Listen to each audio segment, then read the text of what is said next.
pen, won't you play me like a banjo? I'm falling at your feet, so discreet, so discreet, so discreet, so discreetly, not really, not Salut les amis, ça tourne. Well, no one told me about her, the way she lied. Non, c'est surtout vidéo sur les 5 points qu'on aurait aimé savoir. Avant l'achat d'un bateau. Ça tourne. Essai numéro 698. Action.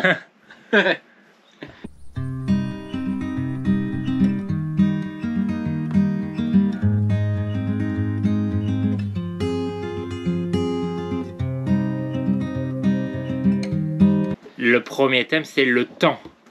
Ouais. Sachez que quand vous achetez un bateau, Premier point, le temps. il faut avoir du temps. Pas le temps pour naviguer aussi, parce qu'il en faut. Mais c'est du temps dans tout. Ouais. C'est du temps dans l'entretien du bateau.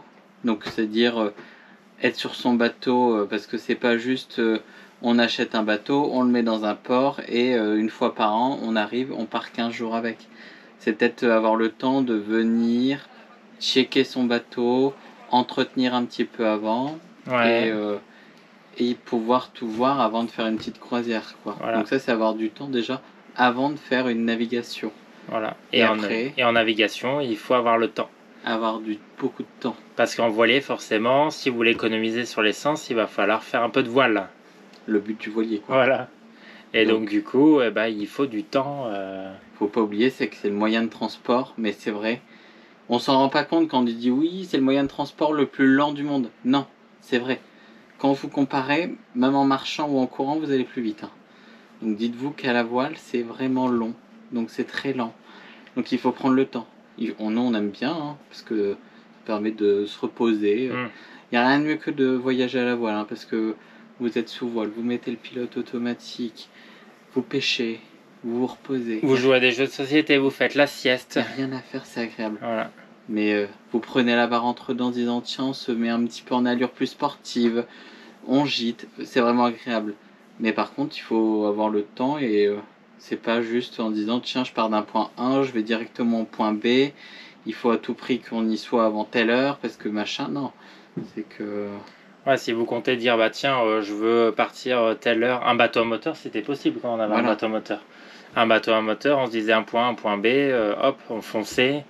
Et là, après, des fois, il faut tirer des bords. Et il faut aussi accepter, c'est que si on veut juste partir d'un point A pour arriver vite au point B et profiter du point B, le voilier, c'est compliqué. Ça, c'est plutôt le type bateau moteur qu'il faut prévoir parce que nous, dans le voilier, il faut prévoir, il faut mettre en compte que le plaisir, c'est pas juste aller profiter du point B, mais il y a le point... Juste la navigation, c'est aussi le plaisir du moment. C'est pas juste on arrive, on démarre, on bombarde à fond, on arrive à fond et on arrive sur place directement. Donc ça, c'est vraiment avoir le temps de vivre les choses parce que c'est très long un bateau à voilà. voile. Donc ça, c'est le premier critère à savoir. Number one.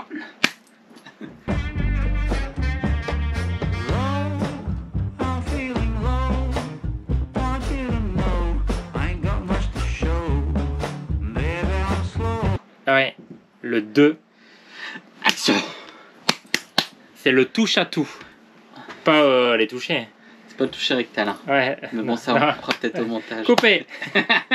Le deuxième thème, c'est le touche à tout. Toucher à tout, c'est-à-dire savoir bricoler un petit peu tout. Voilà. Parce que il y en a qui se disent tiens, c'est très bien, hein, très bien pour eux. J'ai les moyens, je ne fais rien, je fais tout faire. Voilà. C'est super. Mais quand tu es en pleine mer, que tu es tout seul sur ton bateau et que tu as un truc qui te pète entre les doigts et que tu dois aller commencer à réparer une pompe à eau ou changer une courroie, eh ben, il faut savoir le faire. Et puis des fois, il n'y a Parce personne. Que tu peux appeler ton mécano, s'il y a 100 000 de toi, il va pas venir à la nage. Hein. Ouais. Donc il faut savoir bricoler un peu de tout. Savoir faire un peu un peu de mécanique, un petit peu d'électricité, avoir des bases en plomberie.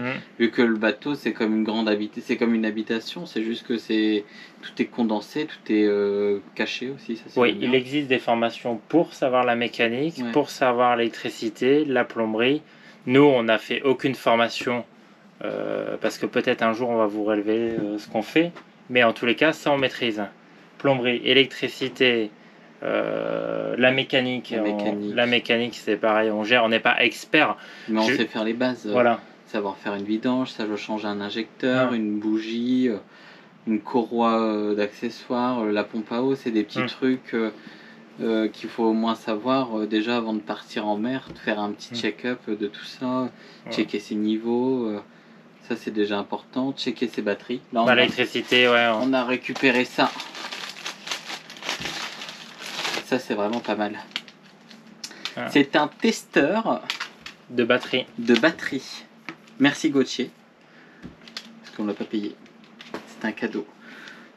Donc c'est un testeur de batterie. Vous avez juste à mettre positif, négatif sur la batterie. L'appareil vous dit tout ce qu'il faut faire. Vous mettez test batterie. Et en plus de ça, ça vous dit si les batteries sont en bonne santé, si elles sont à combien de pourcents de leur capacité, si elles sont encore à 100%, 90%, si elles sont encore bonnes, si elles sont plus bonnes, si elles sont plus... Voilà. On s'est dit c'est le truc qu'on n'avait pas et c'est génial. Donc ça je vous le conseille quand même parce que même si vous achetez un bateau, testez les batteries du bateau avant de l'acheter parce qu'ils vont vous dire oui c'est récent mais bon si elles sont plus bonnes, ça vous le dira. Parce que c'est selon l'utilisation. Voilà. Une batterie normalement une durée moyenne c'est 5 ans. Mais si la personne a l'a mal utilisée, peut-être au bout d'1 an ou 2 ans, 3 ans elles sont mortes. Mais franchement ça c'est pas mal, hein. Ça vous dit tout ce que ça... Vous avez juste à suivre ce qui vous indique et une fois que vous avez fini, ça vous dit si la batterie est bonne ou pas. Mais déjà sur le bateau, quand on dit bricolage, il faut avoir une caisse à outils, voltmètre. Un voltmètre. Surtout pour l'électricité. Des clés. Vraiment une caisse à outils. Voilà. Et ne pas hésiter aussi des fois à avoir le manuel du propriétaire et aussi la vue éclatée de votre moteur. Les vues éclatées du moteur. Voilà, si jamais des fois vous devez intervenir sur le moteur. Le plus compliqué à trouver souvent sur les bateaux, c'est les circuits électriques. Ça. Les circuits électriques, parce que des fois il y en a qui retouchent un peu à tout et c'est fait n'importe comment. Après, on sait plus trop ce que c'est. Donc, mais normalement, si le circuit n'a pas été touché... Mais vraiment avoir des petites bases sur tout ça, c'est vraiment le truc... réellement, quand on a acheté notre premier bateau, donc c'était un bateau moteur, on s'est jamais dit tiens il faut toucher à tout parce que c'était vraiment plus petit donc il y avait vraiment moins. Le premier voilier on a commencé à mettre les mains dedans et celui-là on a mis vraiment les mains dedans quoi. Donc et c'est au fur et à mesure après on a de la chance c'est qu'aujourd'hui on trouve tout sur YouTube, sur les forums, les petites pannes, les réparations, tout est expliqué, c'est facilement on fait comme tout le monde, accessible. Et quand on sait pas, on appelle un ami, on appelle quelqu'un qui a un bateau pareil. Sur internet on cherche et on trouve et en se renseignant un peu on arrive facilement à réparer les petits trucs. On appelle directement la marque en disant on n'est pas présent. Des fois ça arrive qu'on appelle, nous c'est Guido pour Yann-Marc, on a un problème. On appelle, on essaie de se déplacer, on dit avant de se déplacer, on est à 1 heure de route. Quand on est à Saint-Raphaël et que c'est à Antibes, quand on a 1 heure de route, on dit avant de se déplacer, est-ce que vous savez un petit peu ce que ça peut être, tout ça, ils nous renseignent. Souvent les gens sont quand même sympas et cool pour nous aider. Donc ça c'est vraiment... Donc ça c'est vraiment le deuxième point. Les tutos sur YouTube, ça vous sert bien. En tout cas ça nous sert. Ça nous sert, c'est comme ça qu'on apprend. Mais il faut être touche à tout, voilà, si vous voulez... Faut pas avoir peur de se lancer surtout. Ça fait un peu peur des fois des trucs. Nous on s'est dit tiens on a démonté un turbo. Vous l'avez vu dans une vidéo on a démonté le turbo. On n'avait jamais démonté le turbo de notre vie. Après, et au final on a trouvé les contacts après pour l'entretenir, mais c'est des exemples. Après les vidanges du moteur on a fait nous-mêmes, les vidanges de l'inverseur on a fait nous-mêmes, les changements de turbine, les changements de courroie on a fait nous-mêmes. Voilà, après on se le cache pas, on a regardé sur un tuto pour vérifier si c'était les bonnes manipulations. On regarde aussi les vues éclatées du moteur, on a tout analysé avant de... le manuel du moteur aussi, parce que eux ils expliquent tout ce qu'il faut faire, les réglages de tension de courroie, tout ça, tout est expliqué. Il y a juste à suivre les informations, et une fois qu'on suit bien, normalement on peut pas se tromper. Donc ça c'est important. Ça c'est important, si vous achetez un bateau... Essayez de toucher à tout quand même. Parce qu'après... On l'a vu, hein, il y a eu beaucoup de personnes qui nous ont dit oui, bah moi je fais faire. L'ancien propriétaire du bateau disait je faisais faire tout, mais Au final, des fois, c'était même pas fait. il se faisait facturer des services qui n'étaient pas faits. Donc c'est ça qui est bête. Il faut avoir vraiment confiance aux entreprises pour à 100% pour pouvoir dire est-ce que ça sera fait et bien fait. Et pas juste oui, bon, on est passé, bah, c'est bon quoi. Voilà. Donc ça c'est important.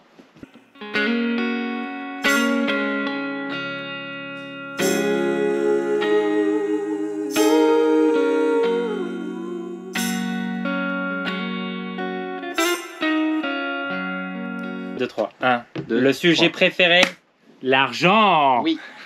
Ça c'est le sujet préféré de tous les Français. Hein. Bien savoir, quand vous achetez un bateau, bah forcément, vous allez vous fixer un budget. Voilà. Et ce qu'on a quand même vu beaucoup, des fois on le voit sur les forums, sur Facebook, les trucs d'achat-vente de bateaux, c'est que les gens les gens fixent un budget avec une taille, se disent tiens, on va donner des exemples ronds. Ils ont 100 000 € pour un 46 pieds, ce qui est un peu juste sur certaines unités. Un Oceanis 46, ça vaut plutôt entre 150 et 160 000. Donc des fois ils disent non, on veut vraiment un Oceanis 46, on a tel budget, donc ils se disent il faut que ça rentre dans le budget. Et ils vont mettre un plafond, ils vont se mettre au plafond de ce qu'ils peuvent avoir, sans penser à ce que derrière ça va leur coûter. Ça c'est donc des fois les gens vont acheter un bateau plein pot. Attends.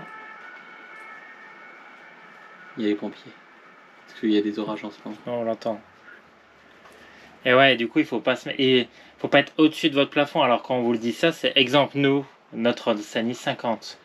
Bien savoir. Nous, on avait un budget au-dessus du prix du bateau. Ouais, on voulait un plus gros à la base. On voulait plus grand. On s'était peut-être dit plutôt un 54 pieds.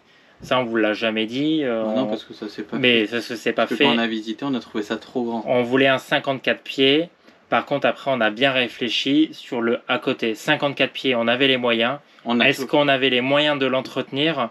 La réponse était non, parce qu'on se doutait ça allait coûter très cher. Que ça allait coûter très cher. Et aujourd'hui, on a notre retour sur notre Oceanis 50. On sait que ça nous coûte, c'est un budget mensuel. Et avant l'achat du bateau, ce que j'ai fait pour être sûr, c'est que on va prendre les dépenses basiques qu'on a quasiment tous les ans. C'est entrée, sortie d'eau, le carénage, le levage, le carénage, les entretiens. Je fais un tableau Excel, je mets tous les bateaux que je repère et je regarde sur, je sais pas, 5 ou 6 ports différents autour de où on veut le bateau et je regarde le prix du levage, le prix de la sortie, le prix de la remise à l'eau, le calage sur berre, combien ça coûte celui-là, combien ça coûte ça, le port, combien coûte le port dans tel port, tel port, tel port, si on n'a pas de port, combien va coûter... je sais pas, après on se renseigne en disant bah tiens, un gréement dormant pour les voiles, tel bateau, combien il coûte sur celui-là, on appelle pour demander. Les voiles, après on nous donne toujours un prix approximatif, donc ils disent je sais pas moi, 15 000 pour celui-là, 12 000 pour lui, 13 000 pour ça, donc et avec ça, et à la fin ça nous donne approximativement un budget en se disant bah tiens, est-ce que j'ai vraiment les moyens de l'entretenir si tout ça se fait? Parce qu'il y en a, ils vont dire oui, mais c'est des dépenses qui arrivent une fois. Oui, il y a un jeu de voile, ça arrive une fois. Mais bon, entre deux, si vous vous retrouvez dans une tempête et que t'es au taquet de ton budget et que ta grand voile, elle lâche en pleine tempête, bah, il va falloir la réparer. Si elle n'est pas réparable, il va falloir en recommander une. C'est le moteur du bateau. Donc, on dit c'est quand même important. Ouais, il faut bien prévoir. Je pense qu'il faut pas... Vaut mieux partir sur un bateau qui est plus raisonnable. Voilà. Une plus petite unité. Donc soit une plus petite unité ou un autre modèle qui est moins cher en cote et que vous dites bah ça me laisse des sous de côté pour entretenir et surtout c'est même au départ c'est que c'est la première année qu'il y a le plus de frais sur un bateau. Vous allez tout reprendre à zéro, tout rechecker. Voilà, après le but c'est comme vous voyez. Et surtout si vous passez d'un bateau, nous par exemple c'est ce qu'on a, c'est que à chaque fois qu'on achète un bateau, on passe d'un bateau où la personne, c'était son bateau de vacances, donc il n'y était pas toute l'année, nous on est arrivé, on y a vécu dessus, donc du coup on a tout utilisé constamment pendant un an. Donc c'est là le moment où ça commence à tomber. Bah, en la panne première plus année, facilement. il y a tout qui lâche. Donc il faut dire que tu changes tout au fur et à mesure. Il y a toujours un truc à changer tous les mois. La première année va être la Voilà. plus difficile pour celui qui achète un voilier et qui vit dessus. La Voilà. première année, ça va être... Voilà, il faut avoir un portefeuille bien garni. Et je vais vous dire, mais je pense qu'on y est largement, au moins 10% de la valeur de votre achat déjà initial. Voilà. Bah, après, nous, on nous a toujours dit combien coûte un bateau par an. Tout le monde nous disait oui, c'est 10% du bateau neuf par an. Bon, avec le port, hein, tout compris, hein, tout. Bon, l'entretien, l'essence, les le carénages. port, l'essence, tout. Bah réellement, on n'y est pas très loin, quoi. Ouais. C'est à peu près, ça peut être à peu près ça, quoi. Donc la voile, c'est un plaisir, mais c'est un budget. Et ça, il faut bien le maîtriser. Bah, ça fait partie des sports les plus chers au monde, hein, la voile. En régate. Pas en... Pas en côtier. Pas comme nous, pas en croisière côtière. Mais ça, c'est vraiment à savoir. Et je sais que des fois, on se dit, en réfléchissant bien, est-ce qu'on ferait les mêmes achats qu'on a fait? On réfléchirait peut-être différemment encore aujourd'hui. Quand on rachèterait un bateau, on réfléchirait encore différemment. Ouais, c'est en faisant des achats et des erreurs que... Le prochain, on va vous dire aujourd'hui, est-ce qu'on rachèterait un Oceanis 50? Non. Je sais pas, je pense pas, peut-être pas. Voilà. Est-ce qu'on en est super content? Oui. Oui. Ouais, c'est un beau bateau. Voilà. Mais après, voilà, il faut bien calculer chaque unité. Est-ce qu'on aurait voulu acheter un Oceanis 54? On en a visité, on en avait envie, mais en ayant celui-ci, je vous dis non, on ne l'aurait pas acheté. Non, beaucoup trop grand. Ouais. Quand on est qu'à deux à gérer des unités pareilles. Voilà, puis même les entretiens, on a un entretien. Nous, on vous montre une partie de ce qu'on fait, mais on est souvent sur de l'entretien régulier du bateau. Mais je pense que tout le monde fait la même chose. Ouais, on n'est pas seul, Ouais. hein, c'est vraiment... Et ça fait partie du plaisir de la voile, d'entretenir. Moi, je sais qu'on adore bricoler le bateau, on aime bien le nettoyer, on aime bien tout faire pour qu'il soit propre, qu'il soit rangé, que tout soit carré, quoi. Ça reste notre maison, donc on aime vraiment... Voilà. Ça fait partie du plaisir aussi à côté de se dire, bah, on a un bateau qui est carré. Voilà, même si on reporte jamais, ça c'est bien ce qu'on dit toujours, on ne reporte jamais les casses des pièces. Si vous reportez une pièce qui est cassée, le lendemain vous en aurez sûrement deux à réparer. Ouais. Voilà, donc si ne reportez pas. Si on répare pas le jour J, il y en a deux le lendemain, quoi. Voilà, donc, et on bricole pas de trop. Hein. Ouais. On fait pas du bricolage pour on rachète. On change. Si les pièces sont cassées, malheureusement, on préfère mieux racheter la pièce que plutôt essayer de bricoler. Ouais. Voilà. Mais des trucs. Ça fait partie des choses où c'est de la sécurité pour la navigation. Ouais, il y a des trucs, c'est de la sécurité. Hein. Voilà. Faut pas, des fois, il y a des choses, faut pas lésigner sur la dépense. Hein. Sinon, ça va. Là, donc, ça peut créer un autre problème derrière et engendrer. Ça, on l'avait vu sur notre ancien bateau, mais c'est vrai. Bah, c'est fini, non? C'est tout. Stop! On arrête de parler. Le soleil juste pour changer de peau, il caresserait ton sommeil, te ferait le pays chaud. Pour toi l'or et le vermeil coulerait dans les ruisseaux, comme tes yeux dans le ciel te ferait le monde beau, le monde beau. 3. Le confort de vie. Super. Alors du coup, quand vous achetez un voilier, eh ben forcément vous n'êtes pas non plus comme à la maison parce qu'il va y avoir des petites concessions. Il y a des petits sacrifices à faire. Fini la pelouse à tondre le samedi et le dimanche, terminez les haies. Welcome, changer la pompe à eau douce. Voilà. Welcome, tiens, j'ai une ampoule qui va plus, je dois changer une drisse. Non mais après le confort sans plaisanter, à part si vous avez un Lagoon 62. Ou énormément de budget pour vous dire tiens j'ai un yacht. Voilà, et que vous allez avoir des machines à laver, des sèche-linges, la vaisselle. Le cas de personne, hein, parce qu'on n'a pas encore rencontré ces gens. Voilà, donc ça représente peut-être 1% de la population, donc on les a pas encore vus. Si vous arrivez dans le monde classique... c'est parce qu'on a rarement un sèche-linge, un lave-vaisselle, une machine à laver. Qu'est-ce qu'on pourra avoir dans un Cookéo en navigation, hein. Le robot, ouais.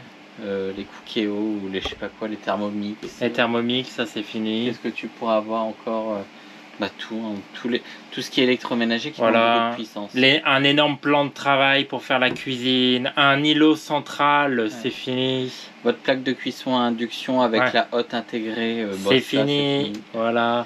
Une douche style à l'italienne avec votre mosaïque, non, c'est mort. Il y a que le bac qui est à l'italienne, après le reste, voilà. Donc ça c'est le confort, faut bien savoir. Alors ça dépend le voilier que vous avez acheté, parce que des fois il y a des personnes qui ont des critères un peu plus importants. Nous on voulait... pas énormément de critères. Après on voulait une cuisine, un grand lit et un endroit pour se doucher. Un lit, une douche et un congélateur, vous voulez. Ah ouais, voilà. C'était nos 3 critères en plus de nos anciens bateaux. Donc ça c'était les critères. Mais bon, du coup vous perdez quand même en confort, parce que c'est fini. Quand vous êtes au mouillage, le confort de se dire tiens je suis à plat, je bouge pas, de temps en temps ça n'existe pas. On a eu de la chance sur les 2 mois de navigation. On a eu une nuit où ça a vraiment refait du roulis comme ça pendant toute la nuit. On a fait une nuit blanche, franchement. Donc on a été quand même chanceux sur ça. Mais après, c'est faire la vaisselle. Quand là on a passé 2 mois, c'est faire la vaisselle à l'eau de mer, un à l'eau douce. On n'a pas le dessal, donc c'est sûr que si on avait un dessal, ça réglerait les choses. Mais ça reste quand même faire la vaisselle, prendre sa douche à l'extérieur, parce que l'eau vous avez pas, ou prendre des douches très rapides pour pas avoir parce qu'il n'y a pas l'eau à même si on a le dessal, si on consomme une cuve par jour, le dessal va pas subvenir à une cuve, hein, donc il y a quand même des petits trucs. On peut pas laisser allumer comme on faisait l'énergie. On se dit pas tiens je laisse allumer une lumière, c'est pas grave, je l'éteins pas. La télé, je fais la cuisine en même temps que je regarde la télé. Non, parce qu'après l'énergie est... Il n'y en a pas à volonté, donc on fait des concessions. Bienvenue sur les jeux de société. Ouais. Après, c'est une autre façon de vivre. C'est une autre. Il y a peut-être moins de confort. C'est peut-être pas il y a moins de confort, c'est qu'il y a peut-être plus de simplicité. On revient peut-être plutôt à des anciennes bases. On revient en base de nos pour moi, mes grands-parents ou des choses comme ça. C'est que tu reprends la vaisselle à la main, tu te dis tiens. Tu fais attention à l'énergie, tu fais attention à l'eau, à l'électricité. Voilà. Ce qui est un peu moins le cas quand on est en appartement. Mais je dis pas, il y en a qui font toujours attention. Ouais, le confort est différent. On trie bien ses poubelles. On essaye d'avoir le maximum, le minimum de déchets. Ouais, parce qu'après c'est pareil, c'est les déchets. On sait pas, on sort de chez soi ou on va au moins au compartiment poubelle dans les résidences. Ouais. Là, c'est que si vous êtes en mer, il y a des moments pendant 1 semaine et demie, on a dû stocker les poubelles à bord du bateau, le temps d'arriver à un endroit où il y a des poubelles. Par exemple, là, quand on était aux îles de l'Érins, il n'y a pas de poubelles sur les 2 îles. Donc entre deux, flemme d'aller en annexe traverser toute la baie. On met dans la soute à voile et puis après, dès qu'on est rentré, on stocke. Voilà, mais le confort va vous changer. Et ça, c'est un point à bien savoir. Nous, on était prêts à le faire la concession. Voilà, donc on s'adapte vite, on va dire. Il y a bien à savoir, c'est quand vous achetez un voilier, vous allez devoir faire quand même des concessions. Fini le grand dressing avec tous les habits dedans. C'est plus restreint. Ça restera un petit placard et puis c'est tout. On passe sur une base, je vais pas dire minimaliste comme on disait tout à l'heure, mais plus simple. Ouais, c'est plus simple. On n'est pas dans le minimalisme quand même. Oui, parce qu'après on vit comme à la maison. On arrive à vivre, tu vis bien. Ouais. Et dans n'importe quelle unité, tu vis facilement. C'est juste que sûr que tu n'es pas à 10 dans un... Et chacun choisit son unité avec son confort qu'il veut. Après, voilà, il y a tous les gens, chacun va choisir son bateau qui lui correspond avec son confort, ses critères. Oui, c'est ça. Il y en a qui vont dire, bah non, nous c'est obligatoirement des toilettes électriques, des trucs machin. Nous on a les toilettes électriques. Voilà, après, ça ne me dérange pas d'avoir un toilette manuel, hein. C'est pas l'enfer à faire. Hein. Franchement, c'est un peu... Là, on les a, on avait des toilettes manuelles avant. Ça marche aussi bien des toilettes manuelles. Hein. Mais après, d'avoir un grand lit, 3 cabines, 4 cabines, des lits superposés, ça, c'est chacun va choisir son confort. Mais dans tous les cas, ça sera pas comme à la maison. Oui, c'est une vie qui est différente, mais c'est quand même une vie qui a... C'est une façon de voir les choses, c'est qu'on habite dans un moyen de transport. C'est ça qu'il faut se dire. Donc c'est que demain, on a envie de partir, on quitte tout. On quitte tout, demain on peut partir. Donc Bien ça, c'est à réfléchir, bien ça. réfléchir. Ça. On quitte tout, c'est une bonne idée ça. Ouais. Mais on n'en dit pas plus. Je vais peut-être prendre des notes sur ça. Ouais.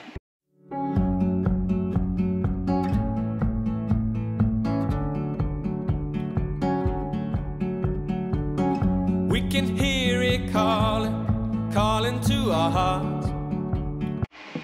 Le dernier thème à savoir, Thème numéro 5, le dernier qu'on aborde. voilà, C'est quand on que- achète un voilier, Si vous n'avez pas de bateau et que vous êtes dans le projet d'acheter un bateau, donc vous étiez comme nous avant d'avoir passé le cap. Mm. Donc on a fait comme vous, c'est qu'on regardait toutes les vidéos YouTube, toutes les chaînes, tous les trucs, tous les machins. Donc tout est beau. voilà, Bon, donc, trois quarts du temps, tout est beau, tout est rose. donc ça va être le thème, les vidéos YouTube. Voilà. Est-ce qu'on trouve tout? Est-ce que c'est vrai ou pas vrai? Donc il faut toujours se dire, c'est qu'il y a il y a des choses à prendre. Donc on donne toujours il y a des gens qui donnent des astuces, des trucs, machin. On voit toujours des beaux paysages, des belles choses. Mais il faut pas oublier, c'est que les vidéos YouTube représentent des fois, Nous on vous filme. on filme pas 100% des journées. Voilà. C'est vraiment, Nous on vous filme des on moments. filme les beaux moments, les beaux passages. On filme les petites galères rigolotes. On vous a pas filmé le démontage d'une pompe à shot où toute la merde a explosé dans la salle de bain. Non, C'était là. dégueulasse. On filme pas ça. Donc il faut se dire quand même que il y a le côté où vous allez voir des choses magnifiques. Donc c'est ce qu'on dit, hein. Quand on en a marre du bateau et qu'on a envie de le vendre parce qu'on n'en peut plus, ben, il y a le côté où on va voir des dauphins nager sous le bateau, voir des raies sauter, voir des baleines, arriver dans des mouillages incroyables, ouais. aller voir des fonds marins magnifiques. Et ben ça contrebalance. Voilà. Du coup, on n'a plus envie de vendre le bateau parce qu'on se dit ça nous permet de Et voir ça, des du choses coup, vous les incroyables. voyez dans toutes les vidéos certaines vidéos, je pense, ont peut-être fait rêver cet été, où vous avez dit, bah tiens, je veux découvrir des endroits qu'on a fait, Voilà, que ça soit la Corse, la Sardaigne. c'est magnifique. Voilà. Mais il faut pas oublier, c'est qu'il y a l'envers, il y a un envers du décor derrière toutes ces vidéos. On se plaint pas, hein. On se plaint pas. C'est juste que C'est bien. Ouais. c'est qu'il faut le savoir avant d'acheter un bateau. C'est que comme nous qui étions novices, on n'avait jamais acheté de bateau, on a encore moins un voilier, quand on a recommencé à apprendre tout au fur et à mesure, les termes, savoir ce que c'est, où ça se trouve, tout ça, et qu'il faut tout connaître, commencer à tout dire, bah putain, mais non, tiens, j'entends un bruit bizarre, putain, c'est la pompe de cale qui se déclenche mais qui aspire plus. Mais c'est tous des trucs à savoir.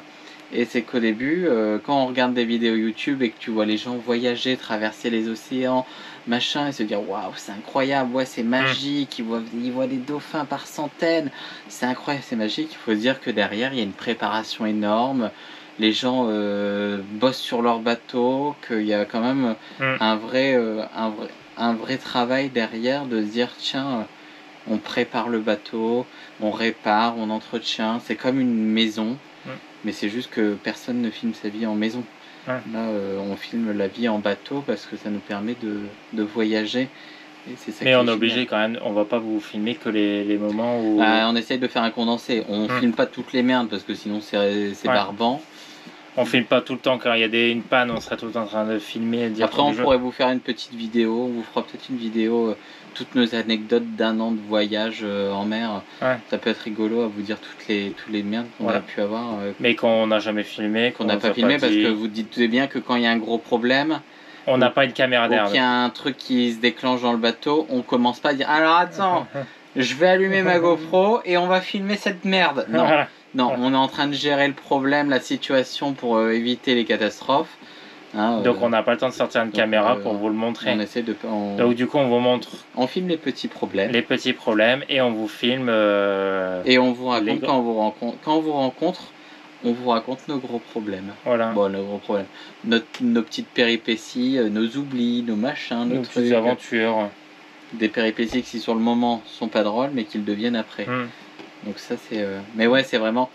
C'est ça qu'on. Donc je pense que des fois on regardait des vidéos YouTube, on se disait tiens. Mais on est toujours comme ça. On regarde toujours les vidéos YouTube des autres. On suit toujours des chaînes parce que ils sont toujours à des endroits où nous on n'est pas. Et on se dit c'est tellement beau. La vie des autres fait toujours rêver. Ouais, la vie des autres fait toujours rêver. Voilà, c'est ce qu'on dit. Mais on sait qu'il y a une contrepartie, c'est ça. Il faut être conscient de ce que ça nous apporte et il faut être conscient de ce que ça nous coûte. C'est toujours une balance. Donc, mais bon. Mais est-ce que la balance penche de ce que ça nous apporte? Oui. Oui.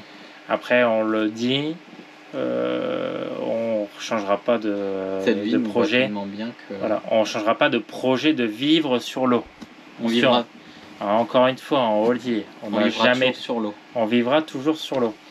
Notre Donc, maison flottera toujours. Donc du coup, voilà, c'était les 5 thèmes à savoir quand vous achetez un voilier. Si vous avez d'autres questions que vous dites, parce qu'on a quand même pas mal de personnes qui nous envoient des messages en disant bah on aimerait bien passer le cap, ou on a des questions à poser, comment vous avez fait pour passer le cap, ou bah des fois on a des inquiétudes, on a des stress, n'hésitez pas à envoyer des messages. On répond à tout. Même vous allez sur notre Vous Instagram. venez sur Instagram, vous nous envoyez un message privé. Vous voulez l'envoyer en message privé, pas que ça soit public devant tout le monde, n'hésitez pas, vous nous l'envoyez, il y en a plein. Instagram. Il y en a plein d'abonnés qui le font déjà. Vous nous envoyez le message, vous nous posez toutes les questions possibles, on vous le répondra dans ce qu'on peut répondre. De toute Oui, façon. si on a la réponse, on Voilà. répond. Mais Voilà. on n'a pas la science infuse. Hein, sur Voilà, ça, après mais on n'est pas le... Il faut si se ça dire, peut vous aider à passer un cap. à cocher des réponses sur quelques questions où vous dites ah tiens, est-ce que c'est ça, est-ce qu'il y a ça, voilà. Là Voilà. on a passé 2 mois en mer. L'année dernière quand on avait notre ancien voilier, notre 43, tout le monde a des inquiétudes, tout le monde a des peurs. L'année dernière moi j'avais peur de passer des nuits au mouillage par exemple, j'avais peur d'être à l'ancre en me disant bah si l'ancre elle tient pas, tout ça. Donc on a passé 1 mois et demi à faire du cabotage de port en port. Ouais, moi je voulais pas, mais Lui, il voulait pas, mais moi ça me stressait, c'était vraiment quelque chose. J'étais fixé, je faisais une fixette de peur sur ça, alors que réellement on a passé 2 mois cette année à faire. on a fait que des mouillages. On a fait, je pense, sur 2 mois, on a fait 6 jours de port. Ouais, je pense qu'on l'a fait. On est peut-être à une semaine. Une semaine de port. Même pas une semaine, même pas. Ouais, une semaine de port Ouais. sur 2 mois. Sur 2 mois. Et encore, on aurait pu les éviter. C'est parce qu'après On aurait pu réduire, mais après Ouais. c'est que on a fait des petites escales techniques pour Voilà. changer une batterie ou des trucs Voilà. comme Et ça. puis après, il y a des fois, il y a des moments donnés, on se dit ah tiens, on reste un petit peu plus parce Voilà. que on est tranquille. Mais Et bon, on maintenant, on préfère mieux être au mouillage. on préfère être au mouillage qu'au port maintenant. Ouais. Parce que réellement, au port il fait chaud, il y a du monde, on est en proximité avec les voisins énormes. Quand Au les mouillage. voisins sont gentils, c'est très bien. Quand il y a personne sur les bateaux à côté, c'est bien. Mais quand c'est des cons, c'est moins bien. Ouais, ça, on peut pas le dire encore non plus. Ça, on peut pas le dire. Parce que peut-être ça tombe, les cons nous regardent. Ouais. Donc, bah, merci d'avoir regardé la vidéo. J'espère que ça vous aura plu. Voilà. Et on vous fait un petit condensé de ces 2 mois Voilà. que vous avez peut-être passé avec nous à Voilà. travers les écrans. Voilà, donc du coup, Et- osez acheter un voilier, osez nous rejoindre dans cette Sur la vie mer. sur la mer. Et On on se- espère vous croiser parce que ça fait toujours plaisir Voilà. de se croiser en mer. Donc peut-être on se croisera ici où on est, en Méditerranée, Voilà. peut-être à l'autre bout du monde. Peut-être un jour. Ça, vous le verrez dans Par la nos suite. aventures par la suite. Allez, Allez, à ciao. la prochaine.